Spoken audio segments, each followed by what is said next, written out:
नमस्कार दोस्तों, मैं रामू गुप्ता आप सबके लिए एक जादुई कहानी लाया हूं जिसका नाम है चंद्रमुखी। एक राज्य था रतनपुर। उस राज्य में एक शहर था रामगांव। रामगांव में एक किसान रहता था जिसका नाम रामरंग था। उसके 4 बेटे थे। बड़े का नाम गंगाराम तथा छोटे का नाम रामकुमार था तथा माझिल और सझले का नाम रामसागर तथा राम रतन था। उनके स्वभाव अलग अलग थे। बड़े लड़के का स्वभाव ठीक नहीं था। वो स्वाभिमान नहीं था तथा निर्दयी था। लेकिन छोटा सबसे भोला था। वो निर्दयी नहीं था। गरीबों तथा अंधों की सहायता किया करता था तथा अपने पिता की सेवा करता था।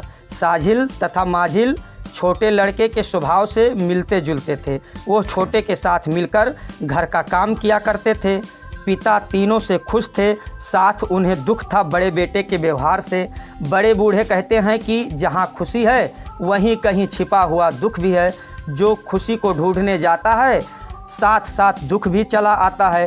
क्योंकि रंगराम अपने बेटे के व्यवहार से एकदम दुखी था। वो एकदम लफंगा था। दिन भर इधर उधर घूमता रहता था।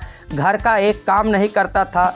वो गांव के बड़े बूढ़ों के साथ अच्छा व्यवहार नहीं करता था। वो किसी की गाय बैलों के रस्सियों को खोल देता था, किसी को पीछे से धक्का दे देता था। इसलिए उसका उलाहना घर पर बहुत आता था। कहाँ तक संतोष किया जाए, आखिर संतोष की भी हद होती है। अगर बस में नहीं है तो उसे क्यों नहीं घर से निकाल देते या उसकी शादी कर देते। जब देखो जब गलत काम करता रहता था। अक्सर बातें रामरंग को सुननी पड़ती थी। वो भी तंग आ चुका था। उसके कानों में फफोले पड़ गए थे। गांव के लोगों की बातें सुनते सुनते वो भी निश्चय कर चुका था गंगाराम की शादी करने का। लेकिन नज़दीक का कोई रिश्तेदार बनना नहीं चाहता था क्योंकि आसपास के लोग उस लड़के के चाल चलन को अच्छी तरह जानते थे। अब उसकी शादी कहीं दूर हो सकती थी। गांव वाले भी जल्दी करवाना चाहते थे। सो वो भी इसी ताक में थे।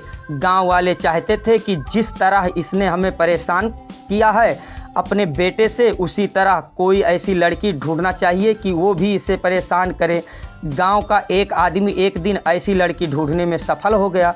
वो लड़की देखने में हिष्ट पुष्ट थी तथा आकर्षक लग रही थी, लेकिन बहुत जालिम थी। वो गंगाराम से कम कठोर नहीं थी।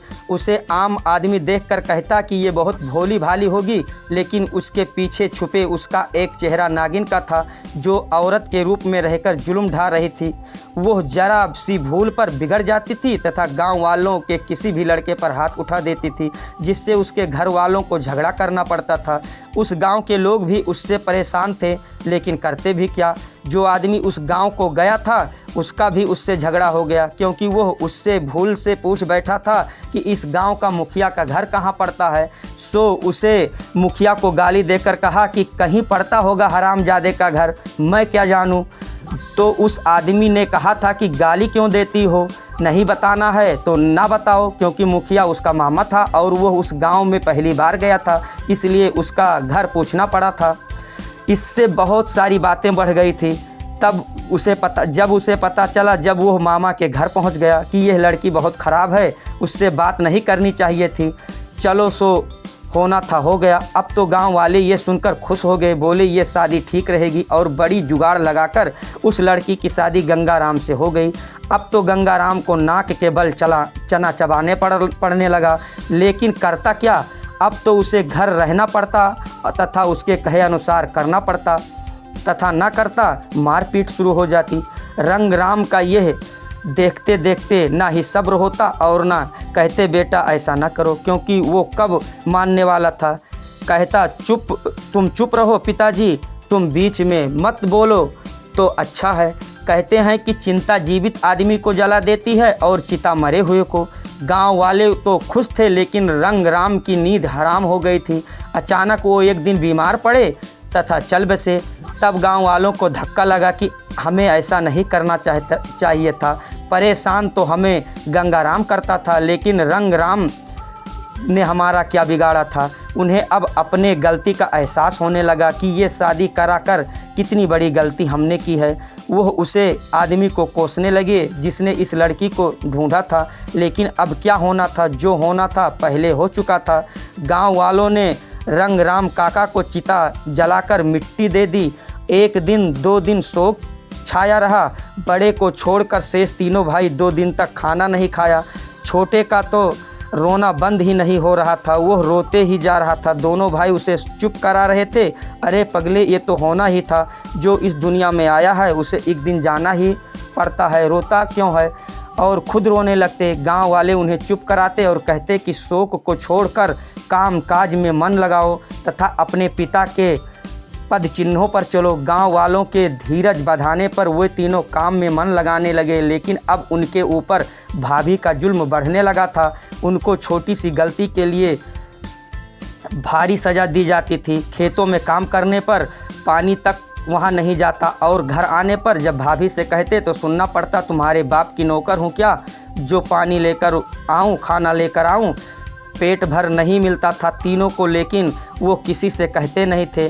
वो घर की इज्जत को बाहर नहीं जाने देना चाहते थे, लेकिन आखिर कब तक, एक न एक दिन पता चलना ही था। सो एक दिन की बात है कि बड़ा बेटा कहीं चला गया और रात को नहीं लौटा और तीनों भाई बाहर चारपाई बिछाकर लेट गए तथा उनकी भाभी घर में। रात को भाभी ने उन तीनों को जगाया तथा कहा कि घर में चोर घुस आए हैं। तीनों जब घर में पहुँचे तो उनकी भाभी ने अपने ब्लाउज को फाड़कर चिल्लाने लगी कि ये तीनों मेरी इज्जत लूटना चाहते हैं, बचाओ बचाओ। गांव वाले ये सुनकर वहां पहुंचे तथा उनकी यह दशा देखकर उन्हें एतबार न हुआ, लेकिन उसके रोने से उन्हें कुछ शक तीनों पर हुआ। वो तीनों गांव वालों से गिड़गिड़ाए कि हमने ऐसा नहीं किया है, लेकिन गांव वालों को एतबार न हुआ। सुबह जब उनका बड़ा भाई आया तो उसने उनसे भी कहा तथा गांव वालों ने भी बताया, जिससे बड़े भाई को गुस्सा आ गया कि तुम लोगों ने अपने माँ समान भाभी को बुरी नज़र से देखा, चले जाओ मेरे घर से। लेकिन भाइयों ने कहा, भैया हमने ऐसा नहीं किया है, ये भाभी झूठ बोलती है, हमें धोखा से फंसाया गया है। तो ये क्या गांव वाले भी झूठ बोलते हैं। भाभी ने गांव के लोगों की तरफ उंगली से इशारा करके गुस्से में कहा, हाँ ये झूठ कहते हैं, ये तुम्हारे चाल को नहीं जानते हैं। तीनों ने कहा था एक साथ ही।